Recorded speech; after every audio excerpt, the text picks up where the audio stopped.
January 15, 1975. Four Seasons Restaurant, Manhattan. Frank Lucas sat across from three federal agents. His wrists were free. No handcuffs yet. But he wasn't free. He'd been arrested 3 days earlier. His mansion raided. His money seized. His empire destroyed. On the table between them sat a briefcase. Inside, $500,000 in cash and a witness protection agreement. All Frank had to do was sign, cooperate, give up names, betray everyone who'd helped him. Special Agent Richie Roberts leaned forward. "Frank, you're looking at life in prison, 70 years minimum. You'll die in there, or you can take this deal. 500 grand, new identity, 12 years instead of 70. Every criminal in America would have taken that deal. But Frank Lucas wasn't every criminal, and what he said next, 4 words that took 2 seconds, would shock everyone in that room. To understand what happened at that meeting, you need to understand how Frank Lucas got there. January 28, 1975. 6:30 a.m. Frank was asleep in his Teaneck mansion when he heard the crash. Federal agents. DEA. They came through every door simultaneously. 15 agents. Full tactical gear. Warrants for Frank's arrest and the seizure of everything he owned. Frank didn't resist. He was smart enough to know that fighting would only make things worse. They handcuffed him in his bedroom. In front of his wife, Julie. In front of his kids. "Frank Lucas, you're under arrest for conspiracy to distribute heroin, racketeering, and operating a continuing criminal enterprise." They searched the house for 6 hours, found $350,000 in cash hidden in various locations, found documents, records, evidence. But what they really wanted wasn't in the house, it was in Frank's head. The DEA had been building a case against Frank for 3 years. They had wiretaps, surveillance photos, testimony from low-level dealers who'd flipped. They knew Frank had been importing pure heroin from Thailand. They knew about his distribution network.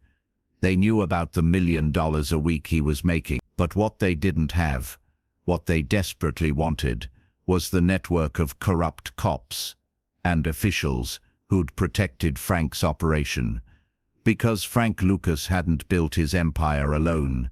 He'd had help, cops who looked the other way, customs agents who ignored shipment, politicians who killed investigations. The DEA wanted those names, wanted to clean up the entire corrupt system. And Frank was the key. For 3 days Frank sat in federal lockup. No bail, no visitors except his lawyer. On the 4th day, they made their move. January 15th, 2 federal agents picked Frank up from his cell, drove him to Manhattan, to the Four Seasons restaurant, one of the most expensive restaurants in New York. "Why are we here?" Frank asked. "Meeting," one agent said. "Someone wants to talk to you." Inside, a private room was waiting. 3 men sat at a table. Special Agent Richie Roberts, Assistant U.S. Attorney Sterling Johnson, Jr., and a DEA supervisor named Thomas Farley. They ordered Frank lunch. Steak, lobster, wine. The best meal he'd had in 3 days. "We want to make you an offer," Richie Roberts said once the food arrived. Frank didn't touch his plate. "I'm listening." Sterling Johnson pulled out a folder. "You're looking at 70 years minimum. Conspiracy, distribution, racketeering. You'll be 90 years old before you're eligible for parole. You'll die in prison, Frank. I know what I'm facing. But it doesn't have to be that way," Roberts continued. "We can offer you a deal. A good deal. Better than you deserve. Honestly." He nodded to Thomas Farley, who placed a briefcase on the table. Opened it. Stacks of $100 bills. 50 bundles. $500,000. $500,000, Farley said. "Cash. Yours to keep. Plus witness protection. New identity, new location, complete fresh start for you and your family. He pulled out a document, and instead of 70 years, you do 12. Federal minimum security. You'll be out in your 50s, still young enough to enjoy life. Frank stared at the money. $500,000 in 1975 was serious wealth, equivalent to over $3 million today. What do I have to do? Frank asked quietly. Cooperate, Sterling Johnson said. Give us names, corrupt cops, dirty customs agents, politicians on your payroll. Anyone who helped you operate, you testify against them. Help us clean up the system. You want me to snitch? Roberts leaned forward. We want you to do the right thing. You made millions selling poison to your own community, destroyed families, killed people. This is your chance to do something good. Help us stop the corruption that made your operation possible. Frank looked at the 3 federal agents, then at the briefcase, then at the witness protection agreement. $500,000, 12 years instead of 70, a new life. All he had to do was betray everyone who'd helped him. The room was silent, waiting for Frank's response. Frank picked up his wine glass, took a slow sip, set it down. Let me ask you something, Frank said. You really think I'm going to sit here and give up names? You think I'm going to destroy people who trusted me? Those people are criminals, Farley said. They deserve what they get. Maybe, but that's not the point. Then what is the point? Roberts asked. Frank leaned back in his chair. The point is loyalty. The point is the code. The point is that in my world, you don't snitch, period. I don't care what you're offering. Sterling Johnson shook his head. Frank, you're not understanding the situation. You're going to prison for the rest of your life. Your wife will be alone. Your kids will grow up without a father. All because you're too proud to cooperate. It's not about pride, Frank said. It's about who I am, what I stand for. Roberts tried a different approach. Think about it practically. These cops you're protecting, they'd give you up in a heartbeat if they were in your position. They're not loyal to you. Probably true, Frank agreed. But that's on them, not on me. So you're willing to die in prison to protect people who wouldn't protect you? Frank smiled. Not a happy smile. A resigned smile. You don't get it. This isn't about them. It's about me. About living with myself. About being able to look in the mirror. He pushed the briefcase back across the table. I appreciate the offer. I really do. 500 grand is a lot of money, and 12 years is a lot better than 70, but I can't do it. The 3 agents looked at each other. They'd expected Frank to negotiate, to ask for more money, to try to cut a better deal. They hadn't expected him to refuse. Frank, Roberts said carefully, you're making a mistake, a huge mistake. We're giving you a way out. No, Frank said. You're asking me to become something I'm not. You're asking me to betray the code I've lived by my entire life. He stood up. I'd rather die in prison as Frank Lucas than live free as a snitch, so my answer is no. 4 words. Frank Lucas looked each agent in the eye. I'll do the time. The silence that followed was absolute. Sterling Johnson spoke first. You're serious. You're turning down $500,000 and 58 years of your life. I'm serious. Thomas Farley closed the briefcase. You're an idiot, Lucas. You know that. We had you. We could have put you away forever. Instead, we offered you the deal of the century, and you're throwing it away for what? Some bullshit street code that doesn't mean anything? It means something to me, Frank said quietly. Richie Roberts stood up. Fine. Have it your way. But when you're sitting in a cell in Attica for the next 70 years, remember this moment. Remember that you had a choice. And you chose wrong. They drove Frank back to federal lockup. The agents were silent the entire ride. frustrated, confused. They'd offered Frank everything, and he'd turned it down. What they didn't understand, what they couldn't understand, was that for Frank Lucas, some things were worth more than freedom. January 28, 1975. Frank's lawyer visited him in lockup. "I heard about the meeting. They're saying you turned down witness protection." "I did." "Frank, are you insane?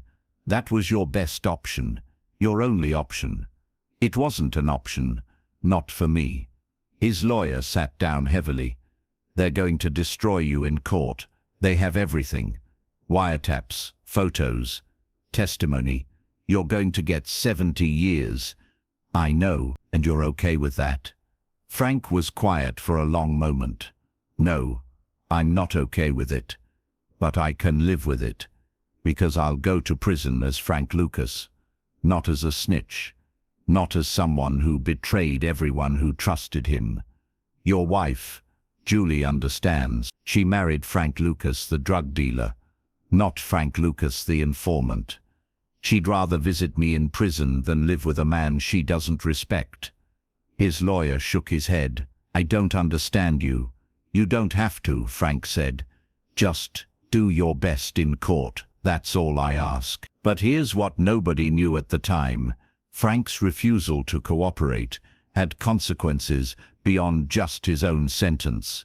When word spread through the criminal underworld that Frank Lucas had been offered $500,000 and witness protection and had turned it down, something shifted. Respect.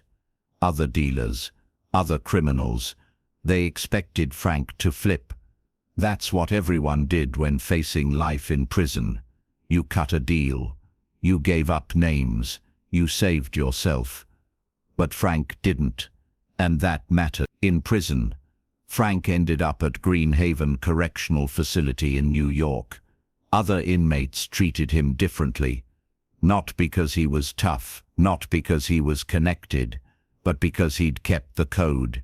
"You could have walked," one lifer told Frank. "You could have sold out and been free, but you didn't.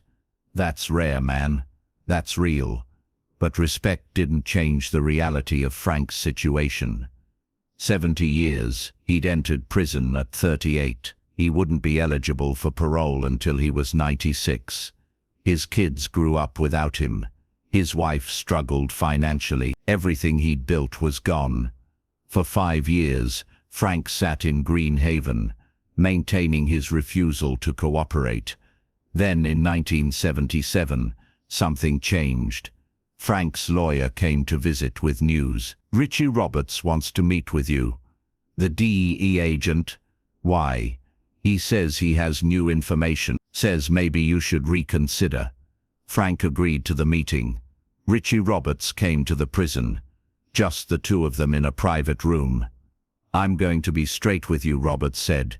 "You were right and I was wrong." Frank raised an eyebrow. "About what?" "About loyalty.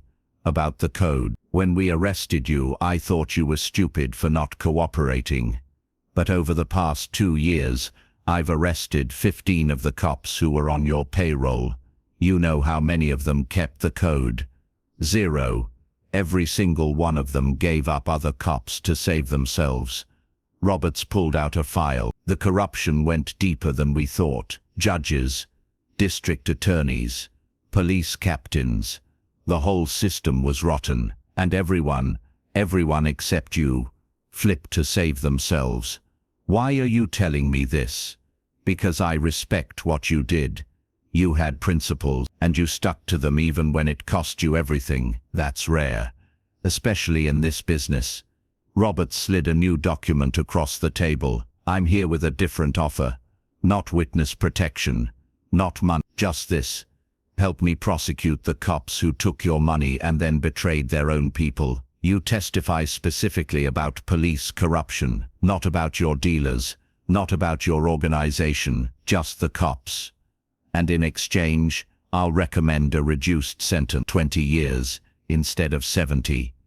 And I'll make sure the prosecutor knows you refused to give up your own people, only the corrupt cops who deserved it." Frank thought about it for a long time. Finally he said, Those cops, they didn't keep the code. They took my money and then they snitched on each other. Every single one. Then they're not protected by the code. They broke it first. I'll testify against them, but only them. Frank Lucas cooperated with Richie Roberts, but only on his terms. He testified against corrupt police officers, against customs agents, against officials who'd taken bribes, but he never gave up his dealers, never testified against his organization, never betrayed the people who'd worked for him in the drug trade. His sentence was reduced to 15 years. He served 7, was released in 1981. When he got out, he was broke. His empire was gone. His reputation was complicated. Some called him a snitch for testifying against the cops. Others respected that he'd only gone after corrupt law enforcement, not his own people.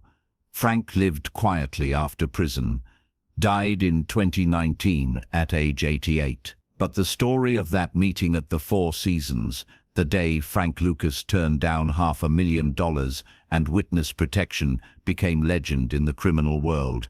I'll do the time. 4 words. 2 seconds. A decision that cost Frank Lucas 58 years of his life. Was it worth it? Frank was asked that question in a 2007 interview. Would you make the same choice today, knowing what you know now? Frank thought about it. I lost everything. My freedom, my family time, my money, everything. But I kept one thing, my integrity. And in my world, that's all you really have. So yeah, I'd make the same choice. Even knowing you'd spend the best years of your life in prison, even knowing that, because I can live with being a criminal. I can live with being in prison. What I couldn't live with is being a rat. That's a line I wouldn't cross. Not for $500,000, not for my freedom, not for anything. The briefcase with $500,000 went back into evidence, eventually destroyed per federal protocol.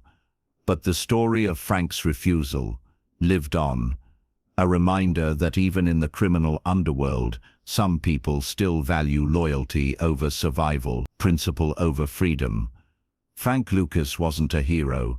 He sold drugs that destroyed communities, ruined lives, caused immeasurable harm. But on January 15, 1975, he did something that even his enemies had to respect. He chose integrity over self-preservation. That doesn't excuse his crimes, doesn't make him a good person. But it reveals something about the complexity of human nature, about how even deeply flawed people can make principled decisions. 4 words. I'll do the time. The moment Frank Lucas proved that loyalty, however misguided, still meant something to him. If this story about an impossible choice moved you, hit that subscribe button. Drop a like if you believe integrity matters, even when it costs everything. Comment below, would you have taken the deal? Remember, in life, you can choose comfort or you can choose character. Frank Lucas chose character and paid the price for 58 years.